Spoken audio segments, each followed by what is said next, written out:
وَآمِنُوا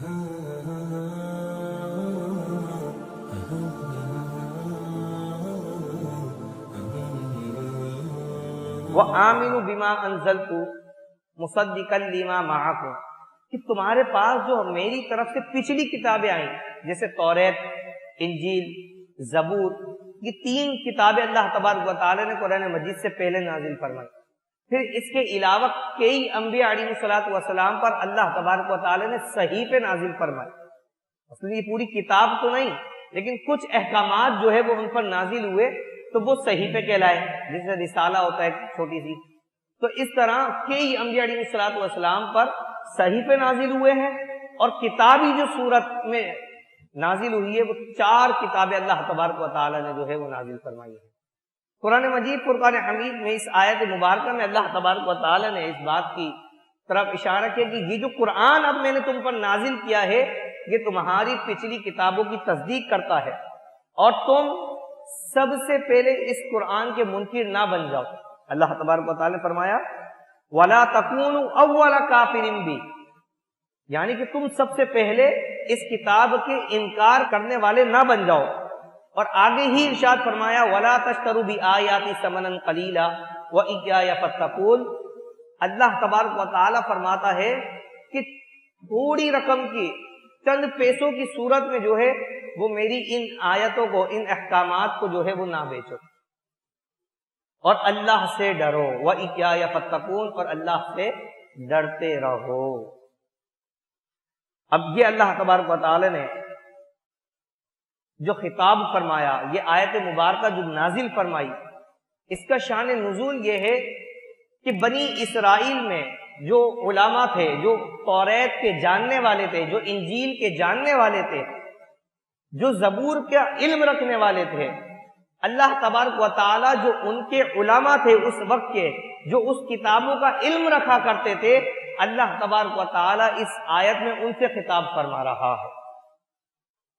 ہوا کیا، اس دور کے جو لوگ تھے، وہ علماء تھے، جب نبی کریم رؤوف الرحیم صلی اللہ تعالی علیہ وسلم تشریف لائے دنیا میں، تو ان کی کتابوں میں نبی کریم رؤوف الرحیم صلی اللہ تعالی علیہ وسلم کے اوصاف پہلے سے ذکر تھے. آپ کی صداقت، آپ کا حسن، آپ کے اختیارات، بے شمار اوصاف اللہ تبارک و تعالی نے پچھلی کتابوں میں نازل فرمائے، اور انہیں اس بات کی تصدیق کی گئی تھی کہ جب میرا آخری نبی رسول اللہ صلی اللہ تعالی علیہ وسلم کے جس کا نام احمد ہوگا، قرآن مجید میں بھی اللہ تبارک و تعالی نے اس کی طرف اشارہ فرمایا کہ یہ من بعدہ اسم احمد. حضرت عیسیٰ نے اپنی قوم سے فرمایا تھا کہ میرے بعد جو نبی آئے گا اس کا نام احمد ہوگا، اور تم اس کی تصدیق کرنا، ان پر ایمان لانا. ہر انبیاء علیہ الصلوۃ والسلام نے جو ہے رسول اللہ صلی اللہ تعالی علیہ وسلم کے آنے کی خوشخبریاں دی اپنی قوم کو. لیکن جب حضور علیہ الصلوۃ والسلام تشریف لے آئے اور وہ اپنی کتاب توریت، انجیل، زبور کے اندر حضور علیہ الصلوۃ والسلام کے اوصاف جانتے تھے، تو وہ حضور علیہ الصلوۃ والسلام کی اس بات کی تصدیق کرتے تھے کہ رسول اللہ صلی اللہ تعالی علیہ وسلم یہ آخری نبی ہے، یہ اللہ کے نبی ہیں. وہ جو اوصاف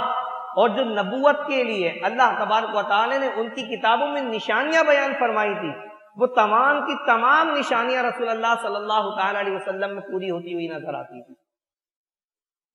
تو ان کی کتابوں کا جو علم رکھنے والے تھے، جو ان کے اس وقت کے علماء تھے، وہ یہ بات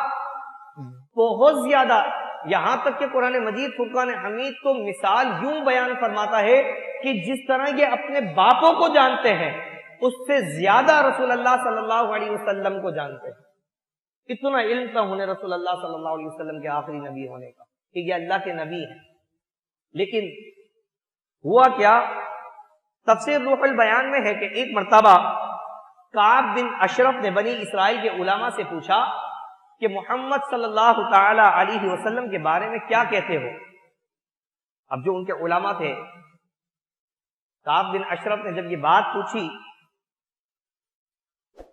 کیونکہ یہ ایک نجی مجلس تھی، سب آپس میں بیٹھے ہوئے تھے، تو لہٰذا انہوں نے سچ بول دیا. مطلب عوامی لوگ نہیں تھے، ایک خاص جو علماء اور جو وہاں کے خواص لوگ تھے وہ سب کے سب بیٹھے ہوئے تھے.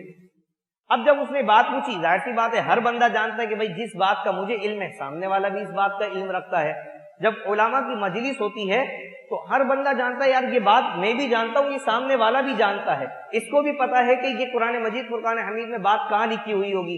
یا یہ مسئلہ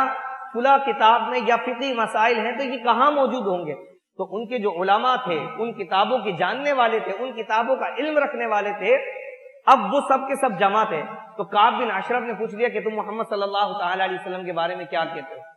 تو اب ان لوگوں نے سچ جو ان کی کتاب میں رسول اللہ صلی اللہ علیہ وسلم کے اوصاف تھے، جو توریت میں، جو انجیل میں، جو زبور میں اللہ تبارک و تعالی نے حضور علیہ الصلوۃ والسلام کے اوصاف بیان فرمائے تھے،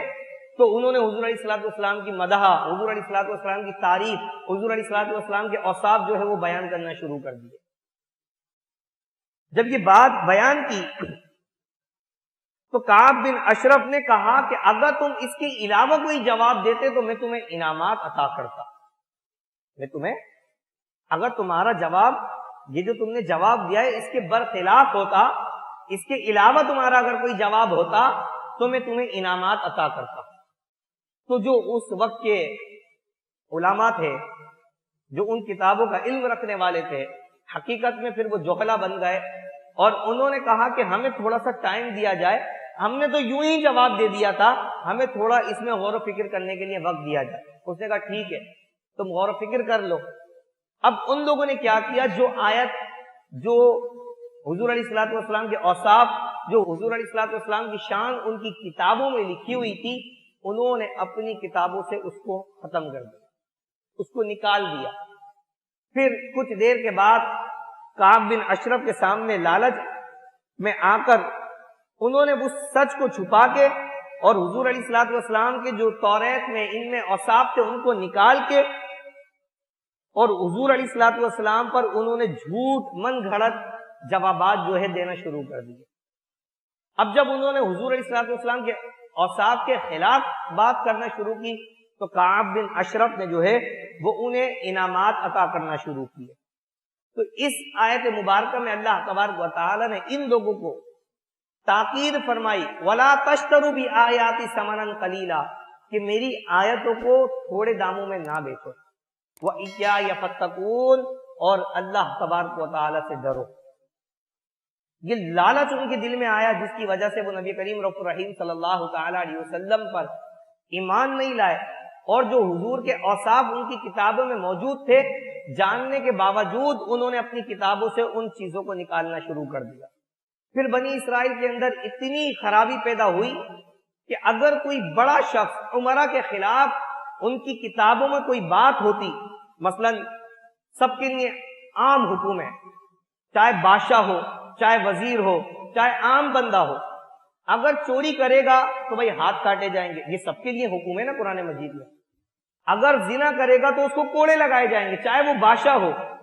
چاہے وہ عام بندہ ہو. تو جو احکامات اللہ تبارک و تعالی نے جس طرح قرآن مجید میں نازل فرمائے وہ سب کے لیے برابر ہے. نماز فرض ہے تو یہ نہیں ہے کہ بادشاہ ہے تو یہ نماز نہیں پڑھے گا،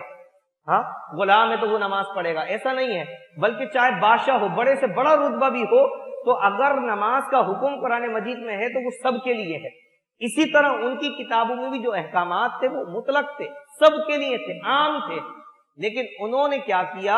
جو ان کے بڑے بڑے رئیس تھے، عمرا تھے، وہ انہیں انعامات دیتے ان کتابوں کا علم رکھنے والوں کو، اور وہ کیا کرتے، ان آیاتوں کو نکال کر اور غلط مسئلہ اس میں ڈال کر بیان کر دیا کرتے تھے، تعویلات کر دیا کرتے تھے. ان آیتوں کو نکال کر اپنی مرضی کے الفاظ ڈال کر رد و بدل کر دیا کرتے تھے. تو اس وجہ سے اللہ تبارک و تعالی نے انہیں ارشاد فرمایا کہ تم جو ہے